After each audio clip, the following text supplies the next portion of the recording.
and welcome. My name is Jo and this is Michelle and we're from the Summer Foundation. This is a series of 4 recordings covering the basics of the NDIS for health professionals, and it's designed to be a one-stop shop, providing a solid grounding for health professionals in the basics of the NDIS. There are 4 topics and this is the second of 4. And in this episode we'll be talking about NDIS access. So we'll be covering the following information. We'll be talking about the eligibility criteria for the NDIS. We'll be talking about how to apply, what evidence you might be asked for, and what to expect after the application is lodged. So can you start by talking us through the eligibility criteria, please, Michelle? Of course I can. So to meet NDIS eligibility, you have to meet some certain criteria. You need to be aged between 7 and 65. You need to live in Australia and have Australian residency. You could also ask yourself these questions.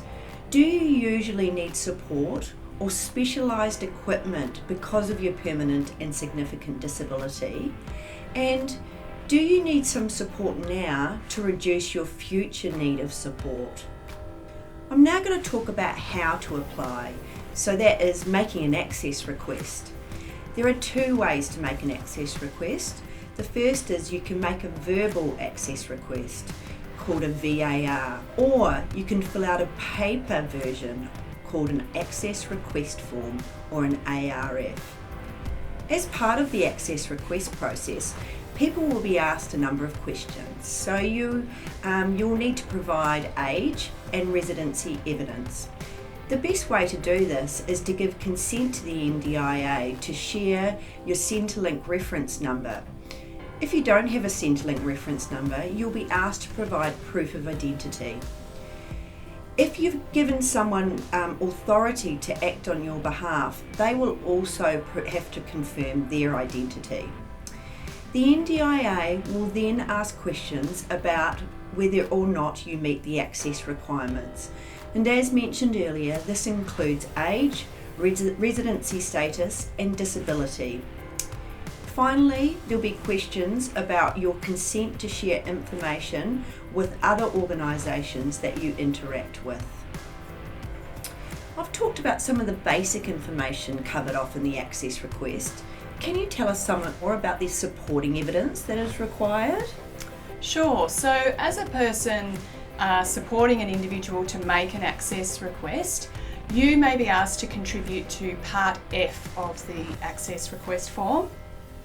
And you can use the information, assessments and reports that you're likely to have on hand to help to demonstrate how a person's life is impacted across a number of areas. For example, mobility, communication, social interaction, self-care and learning. How would that evidence be provided if access is initiated over the phone? Yes, so you can still provide the written supporting evidence even in that instance, and you can do that in a number of ways. You can either submit it via email to the National Access Team, and their email address is nat@ndis.gov.au, or you could post it to GPO Box 700 Canberra ACT 2601, or you've always got the option of physically dropping it off to your local NDIS office, and if you're uncertain about the exact location, all of that information is on the NDIS website.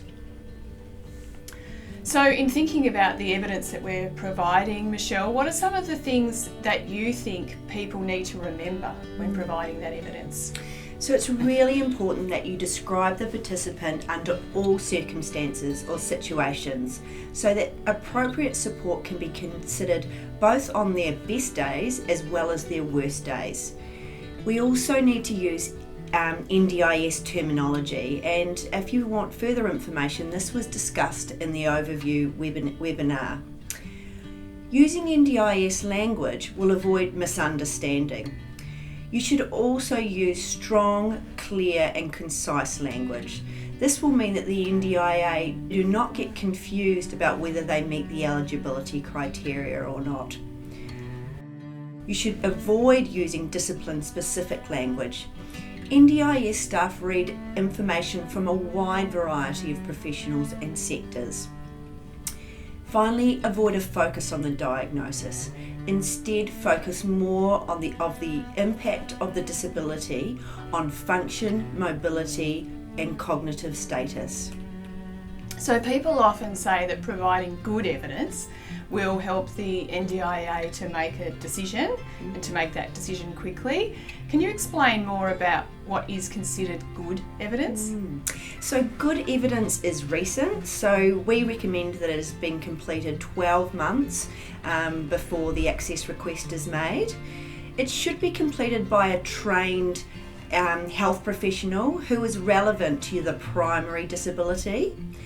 It should confirm the disability, including the date that it was diagnosed, and discuss some of the previous treatments and outcomes and any possible future treatment options and expected outcomes of those. Finally, you should discuss how the disability impacts on different areas of your life. Jo, can you please explain what happens after the NDIA receive the access request?